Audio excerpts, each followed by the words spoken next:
大家好，我是丽姐，欢迎大家来听相亲故事，感谢大家的订阅。今天给大家带来一个特别的故事，讲的是上海千金小姐与台湾男生的恋爱经历。这个故事真的太有意思了，简直是反转来得太突然，我听完都不禁感叹，咱们大陆人对台湾的认识真的还存在不少误解呢。上海姑娘夏庆文是正儿八经的白富美，家里在陆家嘴有2套房产，父母都是知名企业的高管。庆文从小就被精心培养，上的是国际学校，大学去了美国念商科，毕业后在上海一家投资公司工作，年薪100万不是梦。我当时真的超级自信的啦。庆文坐在我对面，喝着手中的乌龙茶，回忆起当初的自己，在上海这个地方有钱有颜，追我的男生能从外滩排到城隍庙。这样的庆文遇见了台湾男生林志远，是在一次商务考察团中。志远是台湾某科技公司的工程师，代表公司来上海参加技术交流会，庆文则是作为投资方代表出席。第一眼看到他，我就觉得这个男生好特别。庆文眼睛闪着光，他不像上海那些精致男生穿得普普通通，说话也不油嘴滑舌，但是讲起专业知识来，眼睛里有光，超有魅力的。而志远对庆文的第一印象也很好，我觉得他虽然是金融圈的人，但不做作，谈吐很有深度，不是那种拜金女。两人相谈甚欢，会后还一起去外滩散步。庆文惊讶地发现，志远对历史建筑很有研究，给他讲了不少他作为上海人都不知道的典故。我当时就觉得这个男生有内涵，不是那种空有一张脸的类型。庆文说，考察团结束后，志远回了台湾，两人开始了跨海恋爱，视频聊天，发微信成了日常。2个月后，庆文决定飞去台湾看看志远的生活。我本来以为台湾会比上海差很多，毕竟大家都说台湾经济停滞嘛。庆文笑着说，但是一下飞机我就惊呆了，桃园机场超级现代化，比很多内地2线城市的机场还要好。志远开车接庆文，让他更加惊讶的是，台北的街道干净整洁，绿化做得特别好，空气质量也比上海好太多。但是庆文话锋一转，当我看到志远的住处时，我真的傻眼了。志远住在台北市区一个普通小区里，房子只有40多平方米，家具都很简单，客厅和卧室加起来还没有他在上海的衣帽间大。我当时心里打鼓啊，想着他是不是收入不行。庆文很坦率，在上海，男生如果没有房子或者房子太小，根本不好意思带女生回家的。我家200平的大平层，他这小房子连我家厕所都比不上啊。志远似乎看出了庆文的心思，解释说台北房价很高，年轻人大多都是租房住，我这已经算不错了。他还告诉庆文，他的月薪在台北属于中上水平，但要在台北市区买大房子确实很困难。听到这里，庆文心里咯噔一下，难道他是个穷小子？我爸妈肯定不会同意的啊。接下来几天，庆文跟着志远游览了台北，他发现台北的消费水平并不低，一杯珍珠奶茶比上海还贵，但街上的人穿着都很朴素，没有什么名牌。志远带我去的餐厅也很接地气，都是那种巷子里的小店。庆文皱眉道，我习惯了上海的高级餐厅，一开始真的适应不了。更让庆文不解的是，志远明明收入不低，却极少买奢侈品，连一块像样的手表都没有。他的衣服大多是基本款，手机也用了好几年。我问他为什么不换新手机，他居然说还能用就不换。庆文翻了个白眼，这在上海简直是不可思议，我每年都要换新款 iPhone 了好吗？这些差异让庆文开始怀疑两人是否合适。在上海，一个成功男士必须有车有房，穿着得体，懂得品味生活。而志远虽然有稳定工作，却过着极简生活，这让习惯了物质丰富生活的庆文感到不安。我当时真的想，这段恋情可能黄了。庆文坦言，我能接受他暂时没有大房子，但他对生活品质的要求也太低了吧。志远却不以为然，台湾人比较注重生活质量，而不是物质炫耀。我们更愿意把钱花在旅行、学习上，而不是买大房子或豪车。这种价值观的差异让两人产生了不少争执。庆文觉得志远没出息，志远则认为庆文太物质。我直接问他，你的人生规划是什么？他说希望做出有价值的产品，然后环游世界。庆文摇头，没有买更大的房子，没有换更好的车，这在上海简直是咸鱼一条啊。就在庆文准备放弃这段感情时，志远提出要带他回家乡台南看看。他说他的家族在台南有祖厝，想带我去看看。庆文说，我当时以为就是乡下的老房子，抱着随便看看的心态就去了。从台北到台南，高铁只需要不到2小时。庆文发现，台南虽然不如台北现代化，但古色古香，充满文化气息。街上随处可见历史建筑和庙宇。到了台南车站，他舅舅开车来接我们。庆文继续说道，我一看，哇，是一辆雷克萨斯，比我爸的车还高级。我当时就懵了，这不符合我对他家庭的想象啊。更让庆文震惊的是，当车子驶入一条幽静的巷子，眼前出现了一座雄伟的古宅，这就是志远口中的祖厝，那真的是太壮观了。庆文激动地说，整个宅子占地至少有2亩，是典型的闽南式建筑，有3进3出，正厅、偏厅、内院、花园，应该有上百年历史了。志远的家族在台南是有名的望族，祖上是从福建泉州迁移到台湾的商人，在日据时期就积累了大量财富。这座祖厝是家族的重要产业，现在由志远的几位叔伯轮流照看。志远告诉我，他们家族有不少产业，在台南市区有好几栋楼，还有不少农地。庆文说，但家族的传统是，年轻人必须靠自己的能力生活，不能依赖家族财产。这一点让庆文想起了西方的富二代教育，家里再有钱，子女也要自己打拼。而在大陆，富二代们通常会直接继承家业，甚至不用工作就能过上优渥生活。我突然明白了为什么志远住那么小的房子，开普通的车。庆文恍然大悟，他不是穷，而是有不同的生活理念。在祖厝的几天，庆文接触到了志远的大家族，他们热情好客，饭桌上的菜虽然家常，却极为精致，每个人都彬彬有礼，谈吐不凡，一看就是书香门第。最让我惊讶的是，他们家虽然很有钱，但生活方式超级朴素。庆文感慨道，他叔叔穿的衬衫可能只要几百块，但谈起艺术、历史来，知识面比我认识的那些整天穿名牌的富二代强多了。志远的父亲是大学教授，母亲是医生，他们的收入在台湾属于中产偏上，但绝对算不上富豪。然而，家族的底蕴和教育给了他们不一样的气质。我发现台湾人特别看重家族荣誉和文化传承。庆文若有所思，他们不会像我们上海人那样追求表面的光鲜亮丽。在台南的日子，彻底改变了庆文对台湾的认识。某天，志远带庆文参观了祖厝的书房，那里陈列着家族几代人收藏的珍贵书籍和文物。志远的爷爷是知名历史学家，收藏了不少明清时期的古籍和字画。我看到一幅郑板桥的真迹，差点没晕过去。庆文激动地说，在上海，这种级别的字画只能在博物馆看到，而在他家，居然就这么随意地挂在墙上。更让庆文惊讶的是，志远的家人对这些价值连城的宝贝并不特别炫耀，反而把它们当作家族文化的一部分，用来教育后代。志远的爷爷告诉我，这些东西是祖先留下来的，我们只是暂时保管，最终要传给子孙后代。庆文回忆道，这种家族传承的观念真的让我很感动。在上海，不少富人买字画纯粹是为了投资或炫耀，很少有人真正懂得欣赏。而志远的家族则把这些珍品视为精神财富，要代代相传。另一天，志远带庆文去拜访了他的姑姑，一位退休的中学校长。姑姑家虽然不大，但布置得很有品味，墙上挂着他年轻时环游世界拍摄的照片。他告诉我，他一辈子工资不高，但每年都会存钱去一个新的国家。庆文说，到现在已经去过50多个国家，比我这个所谓的富家女见多识广多了。这让庆文想起自己的阿姨们，她们虽然有钱，但大多数时间都花在购物和美容上，很少有人有自己的爱好和追求。我突然觉得很羞愧。庆文低下头，我以前总觉得有钱就是了不起，可是跟志远的亲戚们相比，我的见识真的太浅薄了。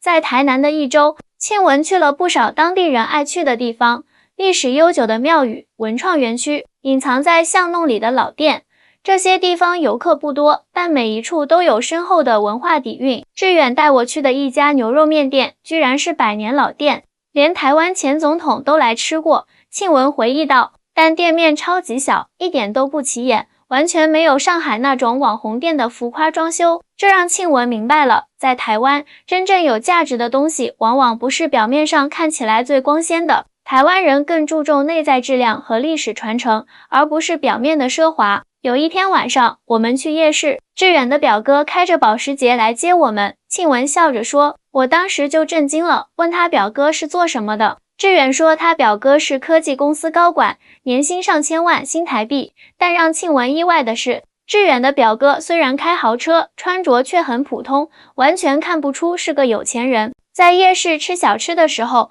他表哥还很熟练地跟摊主砍价，为了省个几十块钱，庆文哭笑不得。在上海，这种身价的人根本不会在意这点小钱啊。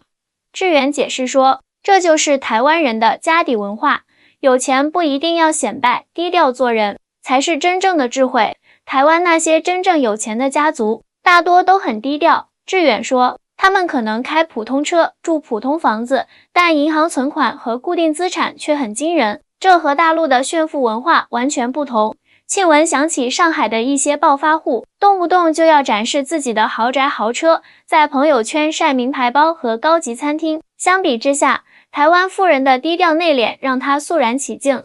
我终于明白了一个道理，庆文感慨道，真正的财富不是外在的物质，而是内在的修养和家族的底蕴。在台南的最后一天，志远的父母特意安排了一场家宴，请来了许多亲戚。期间，长辈们没有打听庆文家里有多少钱，而是关心他的兴趣爱好和人生规划。志远的大伯问我最近读了什么书，有什么感悟。庆文回忆道，我一时语塞，因为我已经很久没有静下心来读书了，这让庆文感到惭愧。在上海的社交圈里，大家谈论的都是谁又买了新款包包，谁又换了更大的房子，很少有人关心精神层面的成长。晚饭后，志远的奶奶拉着我的手，说了一句话，我至今难忘。庆文眼中含泪，他说，好孩子，真正的幸福不是拥有多少物质，而是内心的宁静和满足。就是这句简单的话，让庆文彻底改变了对生活的看法。他开始反思自己过去的价值观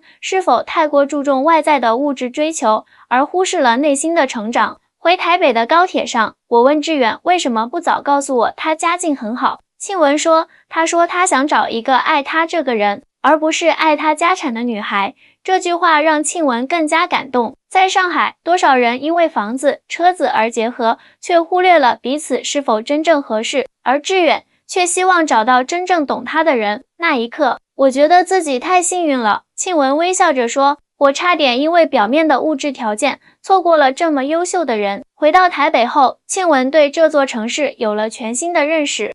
他开始欣赏台北的文化氛围，发现这里虽然不如上海繁华，但处处有人情味，生活节奏也更加舒适。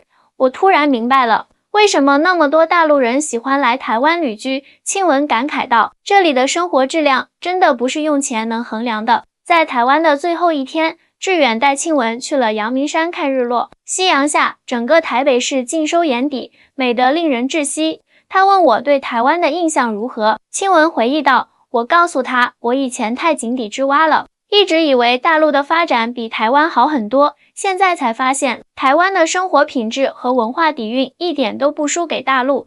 志远笑了，说他也曾有类似的偏见，觉得大陆人太注重物质，直到认识了庆文，才发现大陆也有很多优秀的年轻人，有自己的追求和理想。就在这时，我心里有了一个疯狂的想法。庆文脸上洋溢着幸福的笑容，我觉得志远就是我想要共度一生的人，不管他有没有钱。让所有人都没想到的是，就在阳明山上，庆文突然单膝跪地，向志远求婚了。我当时脑子一热，直接跪下了。庆文笑着说，周围的游客都惊呆了，有人还拍下了视频，后来在网上火了。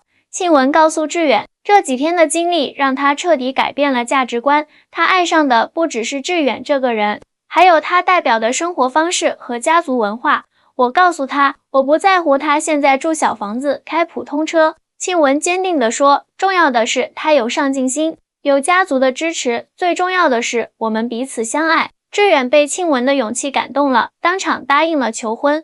回上海后，庆文把整个故事告诉了父母。一开始我爸妈还有点顾虑，担心两岸文化差异太大。庆文说，但当我带他们去台湾，见了志远的家人后，他们也被折服了。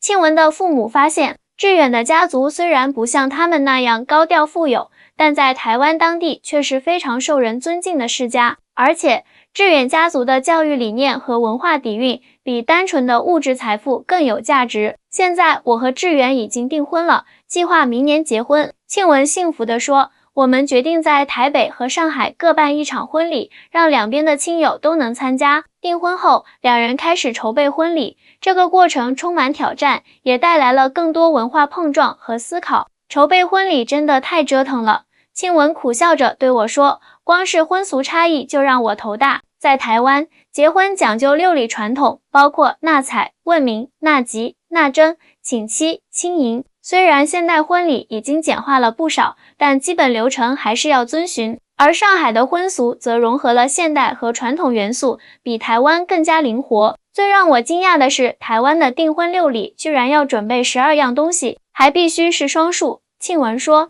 饼、糖、茶叶、酒、水果、鞋子、首饰等等，每样都有象征意义，太复杂了。而志远也被上海的彩礼文化震惊到了。在上海，虽然不像某些内地城市动辄几十万的彩礼，但男方通常也要给女方一笔见面礼。志远听说我爸妈期望的见面礼金额后，直接傻眼了。庆文笑着说，在台湾，彩礼通常只是象征性的，甚至有些家庭根本不要。经过一番协商，两家人最终决定尊重双方的传统，但适当简化。志远家人准备了传统的订婚礼品，庆文父母则降低了彩礼要求，双方各让一步。我婆婆还特意从台南带来了家传的金饰给我。庆文感动地说，那是志远曾祖母留下的嫁妆，传了好几代了，比任何新买的首饰都有意义。就像他们承诺的那样，庆文和志远在台北和上海各办了一场婚礼，风格完全不同。台北的婚礼在一座古色古香的庭院举行，遵循台湾传统，新娘穿红色旗袍，新郎穿中式礼服。婚礼上有拜天地、敬茶等传统仪式，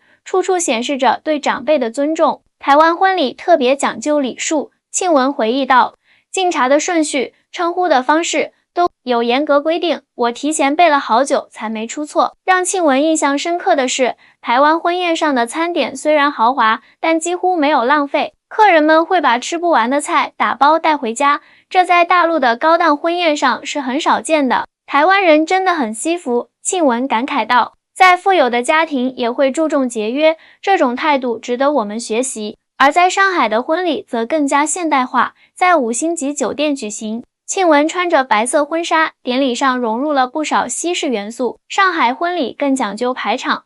志远笑着说，酒店、车队、摄影团队每一项都非常讲究，比台湾的婚礼奢侈多了。但让志远感动的是，上海婚礼虽然形式上更西化，但庆文的父母仍然坚持了一些中国传统，比如新娘做花轿、新人向长辈敬茶等仪式。2场婚礼各有特色，都很难忘。庆文幸福地说，我觉得这就是文化融合的美好，我们保留了最有意义的传统，又加入了适合我们的新元素。婚后，庆文和志远面临一个重要决定，到底是定居上海还是台北？这个决定真的很纠结。庆文坦言，上海是我长大的地方，父母、朋友都在那里，事业也刚有起色，但台北的生活节奏和氛围又很适合成家。经过反复考虑，两人决定先在台北生活2年，然后再搬回上海，这样庆文可以更好地融入台湾文化，志远也有时间在大陆市场拓展事业。让庆文惊喜的是，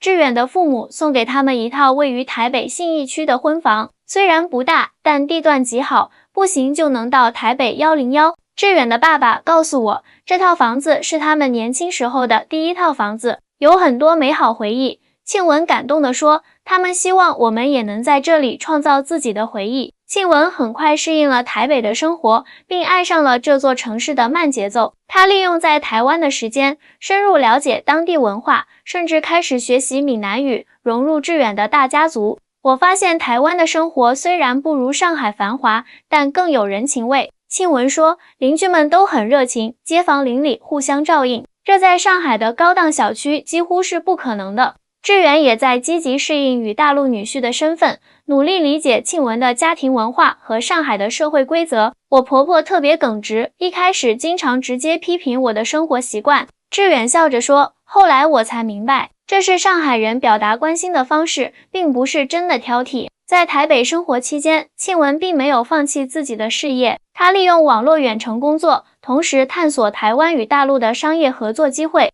我发现台湾的文创产业非常发达，有很多值得大陆学习的地方。庆文兴奋地说，我开始帮台湾的文创品牌对接大陆市场，反响特别好。志远也在庆文的帮助下，将自己的技术团队拓展到上海，服务大陆客户。两人优势互补，事业都有了新的发展。结婚后，我们不但没有限制对方的发展，反而因为文化背景不同，开拓了更多可能性。志远感慨道，这是我们都没有预料到的收获。庆文还发现，台湾的职场对女性更加友善，工作与生活的平衡做得很好，这让他对未来组建家庭更有信心。